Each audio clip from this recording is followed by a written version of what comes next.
Everyone, welcome to 22 digital entertainment. आज हम जिस मूवी को एक्सप्लेन करने जा रहे हैं उसका नाम है द स्पाइडरविक क्रॉनिकल। वीडियो शुरू करने से पहले हमारे चैनल को सब्सक्राइब कर दें। चलें शुरू करते हैं। फिल्म का आगाज होता है एक लैब से, जहां पर बहुत से इंसेक्ट्स, जेलीफिश और रेप्टाइल्स पर एक आदमी रिसर्च कर रहा होता है। ये आदमी आर्थर स्पाइडरविक होता है। वो नोट्स बनाकर बुक लिख रहा होता है जो कि इंसानों जैसे नजर आने वाले पौधे पर होता है। वो किताब मुकम्मल करके उस पर सील लगा देता है और इस सील से उस घर के आसपास भी सील लग जाती है। अब कहानी 80 साल के बाद आ जाती है। अब इसी 80 साल बाद जहाँ ग्रेस की फैमिली के जुड़वा भाई जेरेड और साइमन अपनी बहन मेलवी और माँ हेलन के साथ इस स्पाइडरविक मैंशन में मुंतकिल होते हैं जो उनकी परनानी के फादर का था। आखिरी वारिस होने की वजह से ये प्रॉपर्टी हेलन के नाम हो गई थी। जेरेड अपने फादर के साथ रहना चाहता था, इसलिए जेरेड को यहाँ आना बिल्कुल भी पसंद नहीं था। वो आखिर में गुस्से से कार से बाहर आ जाता है और अपने गुस्से का इजहार कार पर लकड़ी से करता है। जेरेड को कोई देख रहा होता है। जब वो घर के अंदर आता है तो वो नोटिस करता है कि तमाम विंडोज पर नमक लगा हुआ आता है। वो बात करते हैं कि स्पाइडरविक अजीब थे। आर्थर मारे गए और उनकी बेटी रोसेंडा पागल खाने में रहती है क्योंकि वो कहा करती थी कि उसके फादर को फेरी उठाकर ले गई है। वो सब घर में नोटिस करते हैं कि हनी और टमाटो सॉस की बहुत सी बॉटल्स हैं और साथ ही उनका सामान जैसे कि मेटल वगैरह गायब होना शुरू हो जाते हैं। जिद्दी बच्चा होने की वजह से सारा इल्ज़ाम जेरेड पर डाल देते हैं। जेरेड अपने फादर से बात करता है। उसे पता चलता है कि उसे लेने अगले दिन नहीं आ रहे जैसा कि वादा किया गया था। वो उदास अपने रूम में आ जाता है। उसे फर्श के नीचे और दीवार पर जाने की आवाज़ आती है। वो दीवार पर नॉक करता है और फिर दीवार से भी आवाज़ आती है। पता लगाने के लिए जेरेड एक डंडे से दीवार पर जोर से मारता है। जैसे ही सुराख हो जाता है, जेरेड को महसूस होता है कि कोई अंदर भाग रहा है। फिर अचानक हेलन रूम के अंदर आ जाती है और नाराज होती है कि गुस्से में जेरेड तोड़फोड़ कब बंद करेगा। फिर दोनों बच्चे भी वहां आ जाते हैं। हेलन साफ सफाई का कहकर चली जाती है। मेलरी जेरेड के कहने पर दीवार में कोई है उसे डंडे से मारती है और फिर दीवार में एक बड़ा सा सुराख हो जाता है और एक छोटी सी लिफ्ट नजर आती है और फिर जो चीजें गुम हो गई थी उस जगह पर पड़ी नजर आती हैं। साइमन और मेलरी समझते हैं कि ये सब जेरेड ने किया है और फिर वो चले जाते हैं। जेरेड को कुछ भी ठीक नहीं लगता। वो उसी लिफ्ट को साफ करता है और सफाई के दौरान एक चाबी नजर आती है। फिर वो इस छोटी सी लिफ्ट में बैठकर ऊपर की तरफ जाता है और एक रूम में पहुंच जाता है। दरअसल ये वही लैब थी जो फिल्म के शुरू में दिखाई गई थी। जेरेड को एक संदूक नजर आता है जिस पर ताला था। फिर उसी चाबी की मदद से खोलता है। इस संदूक में कपड़ों में जेरेड को एक किताब मिलती है जो आर्थर की लिखी हुई होती है। इसके ऊपर एक वार्निंग नोट लिखा हुआ होता है। बुक खोलने पर उसे एक आवाज़ आती है। वो पलट कर देखता है और उसे लिखा हुआ मिलता है कि जेरेड ग्रेस यहाँ से चले जाओ। और फिर टॉर्च घूमने लगती है और वो टॉर्च उठाता है और साइमन के पास आ जाता है। फिर उस रूम के मुतालिक उसे बताता है। साइमन को बिल्कुल भी यकीन नहीं आता और जेरेड को सोने का कहकर खुद सो जाता है। पर जेरेड को नींद कहाँ आनी थी। वो वार्निंग नोट पढ़ता है कि बुक को मत पढ़ना वरना तुम्हारी जान को खतरा हो सकता है। जेरेड वार्निंग को इग्नोर करता है और बुक खुल जाती है और घर का सील भी ब्रेक हो जाता है। पहले पेज पर लिखा होता है कि आर्थर स्पाइडर के गिरदोनवा की fantastic world field guide. Jared को अचानक अजीब सी आवाज़ आती है। फिर वो एक बड़े से संदूक में बैठकर बुक को पढ़ता है। उसमें लिखा हुआ होता है कि दुनिया में हमारे दरमियान फैंटास्टिक और मैजिकल एनिमल रहते हैं जो जादू से छुपे हुए होते हैं। इस किताब से आप अपने और अपने इन जानवरों के दरमियान पर्दे को हटा सकते हैं और इन सबको देख सकते हैं जो बाकियों को नज़र नहीं आते। और अगर आपने उन सबको देख लिया तो उस दुनिया को देखने का आपका नज़रिया ही बदल जाएगा। ये राज सदियों से छुपे हुए हैं और ये जो क्रिएचर आपको नज़र आएंगे इन्हें देखा जाना आपको पसंद भी नहीं आएगा, पर मैंने वक्त के साथ इनका भरोसा जीता है और इनमें से कुछ को अपना दोस्त भी कह सकता हूँ और कुछ से आपको डरने की भी ज़रूरत है। इस रीलन के साथ टास्क फोर्स मनगढ़ंत के लिए काम करते हैं जिसके बहुत से फॉर्म्स हैं। ये सारे राज बहुत पावरफुल हैं, इसलिए इस किताब की इंफॉर्मेशन को बड़ी एहतियात से इस्तेमाल किया जाए। मैंने जितना जाना है मेरे करीबियों को इतना ही ज़्यादा नुकसान हुआ है, इसलिए मैं वार्निंग दे रहा हूँ कि संभल कर रहना। तभी मेलरिक की जोर से चीखने की आवाज आती है। रात के 2:45 बज रहे होते हैं। सब जाकर देखते हैं कि क्या हुआ। किसी ने मेलरिक के बालों को बेड से बांध दिया था। फिर से सब इल्जाम जेरेड पे लगाते हैं, पर इस बार साइमन बताता है कि जेरेड पिछले 2 घंटे से मेरे साथ रूम में था। अगले दिन मेलरिक साइमन को तलवार अंदाजी सिखा रही थी और जेरेड आता है, मशरूम से बने सर्कल को क्रॉस करता है और बताता है कि मेलरिक के बालों का हाल ब्रोनी ने किया था, जो घर में रहता है, जो गुस्से में बदगाड़ बन जाता है। मेलरी ने उसके नेस्ट को तोड़ दिया था, इसलिए वो गुस्सा था। उसे हनी पसंद होता है, इसलिए घर में इतना ज़्यादा हनी रखा हुआ है। पर मेलरी और साइमन को यकीन नहीं आता और वो घर के अंदर चले जाते हैं। तभी एक ना नजर आने वाला क्रेचर जेरेड की तरफ बढ़ता है और जेरेड उल्टे पांव मशरूम के बने सर्कल में आ जाता है, जिसे वो क्रेचर पार नहीं कर पाता और जेरेड भागकर घर के अंदर आ जाता है और एक नया घर बनाता है, जिसमें वो सब नेस्ट की चीज़ें रख देता है और उसे लैब में रखकर हनी बिस्किट पर लगाकर कहता है कि वो वहीं वेट कर रहा है, जो कोई भी है वो सब ले ले। वो बहुत देर तक वेट करता है और उसकी आंख लग जाती है। जब उसकी आंख खुलती है तो वो देखता है कि हनी का डब्बा और कुछ बिस्किट गायब हैं, उसके चूड़े पड़े हुए हैं। जेरेड चूड़े को पीछा करता है और देखता है कि एक बड़े से चूहे जैसा नजर आने वाला एक क्रीचर उसे मजे लेकर खा रहा है। जेरेड क्रीचर को देखकर डर जाता है और वो क्रीचर इधर उधर भागता है। फिर जेरेड देखता है कि उससे कोई तकलीफ नहीं देगा, उसे हनी और बिस्किट देता है और वो क्रीचर खाने लगता है। जेरेड कहता है कि अब उसे देखकर क्यों नहीं पा रहे, और वो क्रीचर सामने आ जाता है और कहता है वो नहीं चाह रहा कि वो नजर आए, अब वो देख सकता है। जेरेड कहता है कि इसका मतलब है कि बुक में लिखे हुए सभी क्रीचर सच में मौजूद हैं। पर बुक देखते ही ब्रोनी बहुत ज़्यादा परेशान हो जाता है और बुरा भला कहना शुरू हो जाता है कि उसने बुक के सेव नहीं रख पाया, उसने बुक को छुपाया हुआ था, उस पर वार्निंग नोट भी लगाया हुआ था, जेरेड ने वो नोट क्यों नहीं पढ़ा। ब्रोनी बहुत ज़्यादा गुस्सा होने लगता है। फिर अचानक ब्रोनी ग्रीन हो जाता है। फिर जेरेड उसे हनी और बिस्किट देता है, जिससे वो नॉर्मल हो जाता है। फिर वो उसे बताता है कि आर्थर ने वो बुक उसे प्रोटेक्ट करने का कहा था और उसे छुपाने का कहा था, और ये भी कि बुक सर्कल के बाहर ना जाए और कोई उसे ना देखे, और घर के बाहर का सर्कल भी दिखाता है। जब वो सर्कल को देख रहे थे तो उन्हें साइमन सर्कल के बाहर नजर आता है, जो अपनी बिल्ली को ढूंढना जा रहा था। फिर अचानक कोई ना नजर आने वाला क्रीचर उसे पांव से पकड़ लेता है। ब्रोनी, जिसका नाम टम्बल टैग था, फिर से बोकार्ड में तब्दील हो जाता है और बताता है कि गोबलिन ने साइमन को पकड़ लिया है, क्योंकि जेरेड इस बुक को सर्कल से बाहर ले गया था। तब उसे उन्होंने देख लिया था। वो जेरेड को स्टोन से देखने को कहता है। जब जेरेड देखता है तो उसे भी गोबलिन नजर आते हैं। वो बुक को बैग में रखता है। टम्बल टैग के बार बार मना करने के बावजूद वो बुक को सर्कल में ही रहना चाहिए, वो बैग लेकर साइमन को बचाने भागता है। साइमन की आवाज़ का पीछा करते करते वो बहुत दूर निकल जाता है और एक कैंप नुमा जगह पर पहुंच जाता है। जेरेड इसी स्टोन से देखता है कि उसे बहुत से गोबलिन नजर आते हैं। फिर वो देखता है कि साइमन को बांधकर एक केज में रखा हुआ है। तभी किसी की आवाज़ आती है, किसी किस्म की आवाज़ मत करना और पाँव आस्था से उठाना। वो दिखता है कि उसका पाँव एक रस्सी पर रखा हुआ है। तब एक चिड़िया आती है और सीधे पिंजरे में चली जाती है, जहाँ से उसे एक और क्रीचर दिखता है और होगस कोयल होता है, जो हॉक गॉब्लिन जो मलगरत को डिस्ट्रॉय करने के लिए आता है, जिसने इसकी फैमिली को मार दिया था। जेरेड कहता है कि उसे अपने भाई को बचाना है, जिसमें उसकी हेल्प चाहिए। होगस कोयल कहता है कि वो हेल्प करेगा, पहले उसे आज़ाद कराया जाए। जेरेड उसे आज़ाद करा देता है। होगस कोयल इसके ऊपर थूक देता है, जिससे जेरेड का बना स्टोन सब नजर आना शुरू हो जाता है। फिर वो होगस कोयल एक स्टूपिड सा प्लान बताता है कि वो जाकर सबकी तवज्जो अपनी तरफ करेगा और जेरेड जाकर मलगरत को चाकू से मार देगा। पर जेरेड साइमन को बचाने जाता है। तब सभी मिलकर मलगरत को बुलाना शुरू कर देते हैं। फिर जमीन के अंदर से एक बहुत ही बूढ़ा सा आदमी बाहर नजर आता है। होगस कोयल कहता है कि इसकी शक्ल पर मत जाओ, वो रूप बदलकर वही दिखता है जो वो दिखाना चाहता है। मलगरत आकर साइमन को कहता है कि वो उसे माफ कर दे, क्योंकि उसने गोबलिन को इज्जत से लाने को कहा था ताकि वो मीटिंग कर सके।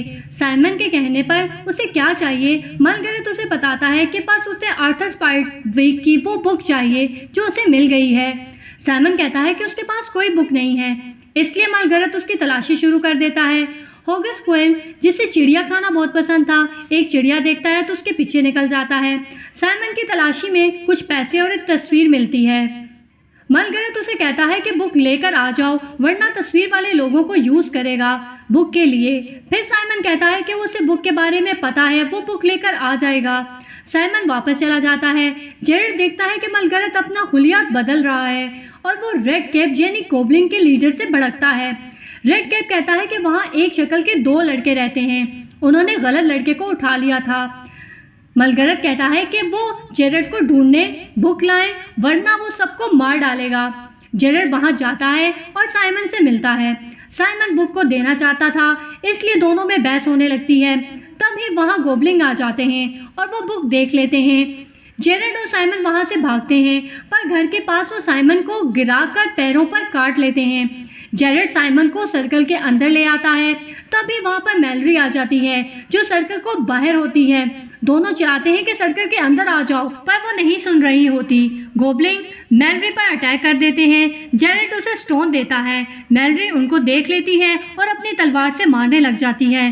फिर वो दोनों उसे सर्कल में ले आते हैं। साइमन और मैलरी जेरेड की बात पर यकीन कर लेते हैं। साइमन जिसे चोट लगी हुई थी उसे बिठाकर दोनों छत पर चले जाते हैं। फिर वो देखते हैं कि बहुत से गोब्लिन ने चारों तरफ से उन्हें घेर रखा है।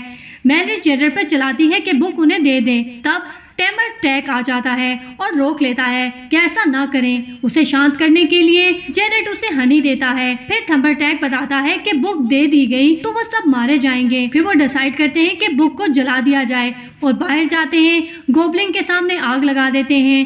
मलगरत भी कौवा बनकर आ जाता है। फिर उस बुक को आग में डाल देते हैं, पर आग बुझ जाती है और बुक को कुछ नहीं होता। रेड कैप डिसाइड करता है कि सब बाहर ही रहेंगे। अब बच्चे भी नोटिस करते हैं कि सब गोब्लिन बाहर ही हैं। अगर ऐसे ही चलता रहा तो वो भी लुसिंडा जैसे हो जाएंगे। तब जेरेड को क्लिक करता है कि शायद लुसिंडा ही उनकी हेल्प कर सकती है। साइमन को डॉक्यूमेंट्स मिलते हैं कि लुसिंडा कहाँ पर है, पर सर्कल के बाहर जाना यानी जान से गवा बैठना था। थंबर टैक को सीक्रेट रास्ता पता था जो कि आउट हाउस से जाता था, इसलिए बुक को घर में ही छोड़कर जाना होगा। जेरेड बुक को संदूक में वापस रख देता है और उसकी चाबी थंबर टैक को दे देता है और वो लोग उसी रास्ते पर जाते हैं जो टनल से होकर जाता है, जो करीब 1 मील दूर था और सीधे सेंटोरियम जाता था। लुसिंडा के पास मैलरी और जेरेड जाते हैं, जबकि साइमन चोट की वजह से घर पे ही रुकता है। साइमन एक मोनाइकल बनाकर देता है मैलरी को ताकि वो उन क्रीचर को देख सके। साइमन इन सबको क्रीचर को अपनी तरफ मुतवज्जो करता है। जेरेड और मैलरी आउट हाउस जाते हैं। इतने में गोब्लिन उनको देख लेते हैं, पर उनके आने से पहले ही मैलरी और जेरेड टनल के अंदर पहुंच जाते हैं। वहाँ साइमन डॉक्यूमेंट्स में देखता है कि टमाटो से गोब्लिन की स्किन जल जाती है, विनेगर से वो अनकॉन्शियस हो जाते हैं और साल्ट से वो अंधे हो जाते हैं। ये नहीं कि अगर वो टमाटो सॉस बनाएंगे तो गोब्लिन को मार सकते हैं। बाकी की डिटेल बुक में मिलनी थी, पर जब वो संदूक खोलते हैं तो बुक वहाँ नहीं होती, यानी जेरेड वो बुक अपने साथ ले गया था। वो लोग टमाटो सॉस बनाते हैं गोब्लिन को मारने के लिए। उधर गोब्लिन उन दोनों को ऊपर से देखकर ढूंढ लेते हैं और खुदाई शुरू कर देते हैं और उनके पीछे मोल्ट्रॉन को छोड़ देते हैं, जो जेरेड को पकड़ भी लेता है, पर वो लोग किसी ना किसी तरीके से बचते बचाते वहाँ से निकल जाते हैं और लुसिंडा के पास पहुँचते हैं और बताते हैं कि वो सब इस घर में शिफ्ट हुए हैं। लुसिंडा के पास बहुत सी फेरीज रहती थी। लुसिंडा बताती है कि जब वो छोटी सी थी तो उसके फादर इन क्रीचर के बारे में डिटेल जानते थे और वो बुक लिख रहे थे। उन्हें पता चल गया, उन्होंने एक सीक्रेट ढूंढ लिए थे। अगर वो गलत हाथों में गए यानी मलगरत के हाथों में गए तो उसे सबसे ताकतवर जानवर बनने से कोई भी नहीं रोक सकता और फिर वो पूरी दुनिया पे कब्जा कर लेगा। इसलिए वो घर के आसपास सर्कल बनाते हैं ताकि गोब्लिन अंदर ना आ सकें। फिर उस बुक को छुपा दिया जाता है, पर लुसिंडा सर्कल के बारे में पता नहीं होता और वो खेलते खेलते सर्कल के बाहर निकल जाती है। गोब्लिन उस पर हमला कर देते हैं, पर उसे बचाने के लिए आर्थर खुद सर्कल के बाहर आ जाता है। फिर सील्स, जो उसके सीक्रेट का पता होने की वजह से नाराज थे, वो आर्थर को प्रोटेक्ट करना चाहते थे, आर्थर को अपने साथ ले जाते हैं। फिर आर्थर कभी भी लौट कर नहीं आया। फिर कई दिनों बाद लुसिंडा अपने फादर को ढूंढते हुए जंगल में निकल जाती है। फिर उस पर कोई हमला करता है जिससे उसके हाथों पर खरोशें आ जाती हैं। वो बच के वापस तो आ जाती है, पर जब उससे पूछताछ की जाती है तो डॉक्टर्स को लगता है कि उसने सुसाइड अटेम्प्ट किया है, बल्कि वो कह रही थी कि उस पर गोब्लिन ने हमला किया था। इस वजह से उसे पागलखाने में रख दिया जाता है। अब क्योंकि उसने खुद बुक नहीं पढ़ी थी इसलिए उसकी जान खतरे में नहीं थी, पर जेरेड ने वो बुक पढ़ ली है। अब पूरी फैमिली की जान खतरे में है। अब उनकी मदद आर्थर ही कर सकता है, पर जेरेड कहता है कि आर्थर तो मर गए हैं, क्योंकि प्रैक्टिकली अब उनको 125 साल के होना चाहिए। पर लोसेंडा उनको बताती है कि वो मरे नहीं हैं, उन्हें तो बस सील्स उठाकर ले गई थी, इसलिए उन्हें ढूंढो और बुक दो, वो इस बुक को डिस्ट्रॉय कर दे, यही तरीका है बचने का। तभी रेड कैप आ जाता है और बुक छीनने की कोशिश करता है। लोसेंडा उस पर साल्ट फेंक देती है और वो फिर कुछ पेजेस लेकर चला जाता है। लोसेंडा चलाने लगती है, तभी डॉक्टर्स आ जाते हैं, साथ ही बच्चों की मॉम जेनी हेलन आ जाती है। वहाँ मलगरत बहुत नाराज होता है क्योंकि बुक मिलने पर भी वो बुक नहीं ला पाए, बस बेकार से यूजलेस पेजेस लेके आए हैं। तभी उसे एक पेज मिल जाता है जिसमें सर्कल वाला चार्म लिखा हुआ होता है और वो कहता है कि उसे तोड़ मिल गया है और चांद निकलने से पहले वो बुक उसके पास होगी। वो सबको एक पोशन बनाने का कहता है, पर ये सब होक्सक्वल देख लेता है। तभी वो डिसाइड करता है कि वो जेरेड को तलाश करके बताना होगा। रास्ते में बच्चे अपनी माँ को सब कुछ बताते हैं, वो उनकी बातों को यकीन नहीं करती और चलाने लगती है, जिससे जेरेड नाराज हो जाता है। मैलरी जानती थी कि उसके फादर अब कभी भी वापस नहीं आएंगे, जैसा कि जेरेड को लगता था, क्योंकि अब वो किसी और के साथ थे। मैलरी को ड्रॉप करने के बाद हेलन वहाँ से चली जाती है। मैलरी नोटिस करती है कि घर के पास अब कोई भी नहीं है। फिर होस्टकॉल आकर बताता है कि गोबलिंग ने गिव अप नहीं किया है, वो प्लॉटिंग कर रहे हैं। वो बर्ड हाउस देखकर एक्साइटेड हो जाता है कि वहाँ पे बहुत से बर्ड्स हैं जिन्हें वो खा सकता है। वो साइमन और मैलरी को भी विजन देता है और बताता है कि उन्हें वो पेज मिल गया है जिससे घर का वो सर्कल ब्रेक कर देंगे। बच्चे प्लान करते हैं कि आर्थर को ढूंढ कर लाएंगे, आर्थर के पेट ग्रेफिंग की मदद से, जो कि आर्थर को ढूंढ सकता है। उसे ट्री एल्फ की लैंग्वेज से बुलाना होता है। उन्हें वो पेज मिल जाता है, फिर वो मंत्र पढ़ते हैं और फिर ग्रेफन आ जाता है। वो सब ग्रेफन पर बैठकर निकल जाते हैं और फिर ग्रेफन उन्हें बहुत दूर ले जाता है। जब उतरने वाला होता है तो सील्स उन्हें घेर लेते हैं और फिर देखते हैं कि वहाँ आर्थर खड़ा होता है। आर्थर को पता ही नहीं होता कि 80 साल गुजर गए हैं। उसे लगता है कि लोसेंडा अभी भी 6 साल की थी और देखते हैं कि मैलरी और साइमन को अब भी किसी भी चीज़ का ध्यान नहीं है। आर्थर बताते हैं कि सील इसी तरह दिमाग को घुमा देते हैं, इसलिए वो अपने कान बंद करके और जेरेड फ़ोन लगाकर आगे बढ़ते हैं और छुप कर वो जेरेड बुक देता है और बुक को डिस्ट्रॉय करने की बात करता है। आर्थर मना करता है क्योंकि उसने इतनी मेहनत से सारे सीक्रेट पता किए थे, वो डिस्ट्रॉय नहीं कर सकता। पर वो जब बुक खोलता है तो उसे पता चलता है ये वो बुक है ही नहीं। डम्बलटेक ने पहले ही वो बुक बदल दी थी। पर जेरेड बताता है कि कुछ पेजेस मलगढ़त के पास हैं और वो मून निकलने से पहले ही सर्कल तोड़ देगा। उसी टाइम उसकी मॉन्ग भी वापस आएगी। पर आर्थर कहता है क्योंकि जेरेड को बहुत ज़्यादा पता है, इसलिए सैम रीजन से सील्स उसे भी जाने नहीं देंगे। इसलिए आर्थर बुक लेकर कहता है कि मैं उनकी तवज्जो अपनी तरफ करता हूँ, तुम अपनी बहन और भाई के साथ लेकर वहाँ से निकल जाओ। आर्थर सबका ध्यान अपनी तरफ करता है। इस क्वेश्चन में सील आर्थर को गायब कर देती हैं और बाकी सब ग्रिफन पर बैठकर निकल जाते हैं। वो घर पहुंचते हैं और देखते हैं कि गोब्लिन पोशंस को डालना शुरू कर चुके हैं। तभी उनकी मॉम भी आ जाती है। वो लोग कार को सीधा सर्कल के अंदर ले आते हैं। साइमन सेज लाने को कहता है, मैलरी शॉट लेने जाती है। जेरेड अपनी मॉम को सब कुछ दिखाता है तो वो थंबलटेक को भी देख लेती है। अब उसको यकीन हो जाता है और सब मिलकर हाउस को प्रोटेक्ट करते हैं और सारी ओपनिंग पर साल्ट और सेज लगा देते हैं। रात होती है, चांद आता है और प्रोटेक्शन सर्कल ख़त्म हो जाता है। सारे गोब्लिन अटैक करने के लिए आगे बढ़ते हैं और घर के करीब आ जाते हैं। वो विंडो से अंदर आ पाते हैं, इसलिए वो बेसमेंट से खुदाई करके अंदर घुसने की कोशिश करते हैं। अंदर जेरेड और बाकी सब नाइफ और सॉस के ज़रिए रेडी होते हैं। गोब्लिन ज़मीन के नीचे से आ जाते हैं। ये लोग सॉस से अटैक करते हैं, पर वो बहुत ज़्यादा तादाद में होते हैं और फिर मलगढ़त भी आ जाता है। वो लोग बचकर किचन में जाते हैं, सारे सॉस को ओवन में डालते हैं और वहाँ से ऑयल को एक लकीर बनाते हैं और अलग अलग केबिन में छुप जाते हैं। जैसे ही मलगढ़त और गोब्लिन अंदर आते हैं, वो लोग आग लगा देते हैं और फिर ओवन से टमाटो सॉस गर्म होने की वजह से उबलता हुआ सारा ग्लोबन पर गिरता है, जिससे सारे ग्लोबन मर जाते हैं। थंबलटेक बुक लेकर आता है कि अब वो बुक सेव है, पर तभी ही कोई दरवाज़ा खोलने की कोशिश करता है। ये कोई गोब्लिन नहीं होता, बल्कि बच्चों के फादर रिचर्ड है। जगह की हालत देखकर कहते हैं कि क्या हुआ। लंबी कहानी होने की वजह से जेरेड कहता है कि सब कुछ इस बुक से शुरू हुआ था। रिचर्ड कहता है कि दिखाओ, पर जेरेड कहता है कि पहले वो बात बताओ जो आपने कहनी थी, मिलने पर बताऊंगा। रिचर्ड कहता है कि मुझे कहना था कि आई लव यू और बुक लेने की कोशिश करता है, पर जेरेड रॉन्ग आंसर कहकर उसके सीने पर खंजर डाल देता है। दरअसल वो रिचर्ड था ही नहीं, बल्कि मलगढ़त था। वो अपने असली रूप में आ जाता है। जेरेड बुल लेकर भागता है, मलगरत रूप बदलकर सांप बन जाता है और वो लिफ्ट का पीछा करता है। जेरेड बाहर छत पर निकल जाता है। मलगरत उसके पीछे आ जाता है। जेरेड गिरने वाला होता है कि सामने हॉक स्क्वेल को देखता है और बुक को नीचे फेंक देता है। बुक जमीन पर पहुंचते ही मलगरत बर्ड बनकर उसे पकड़ लेता है। हॉक स्क्वेल उसे पकड़कर दूसरे बर्ड्स की तरह खा जाता है और इस तरह मलगरत का सफाया हो जाता है। सब लोग महफूज होते हैं। हॉक स्क्वेल बहुत खुश होता है कि उसने मलगरत को खा लिया है। जेरेड और उसकी मॉम के दरमियान तमाम प्रॉब्लम सॉल्व हो जाती हैं। अगले दिन लुसिंडा को वापस ले आते हैं। अब हम देखते हैं कि सील्स उसके फादर आर्थर को भी ले आए हैं और वो बताते हैं कि बुक सेव है, इसलिए वो आ पाए, पर वो रुक नहीं सकते। ऐसा करने से वो 125 साल के हो जाएंगे, यानी कि सारी की सारी उम्र एक साथ आ जाएगी और वो डस्ट में बदल जाएंगे। फिर लुसिंडा कहती है कि एक बार पहले भी वो उन्हें खो चुकी है, अब वो दोबारा नहीं खोना चाहती, इसलिए वो उसे अपने साथ ले जाएं।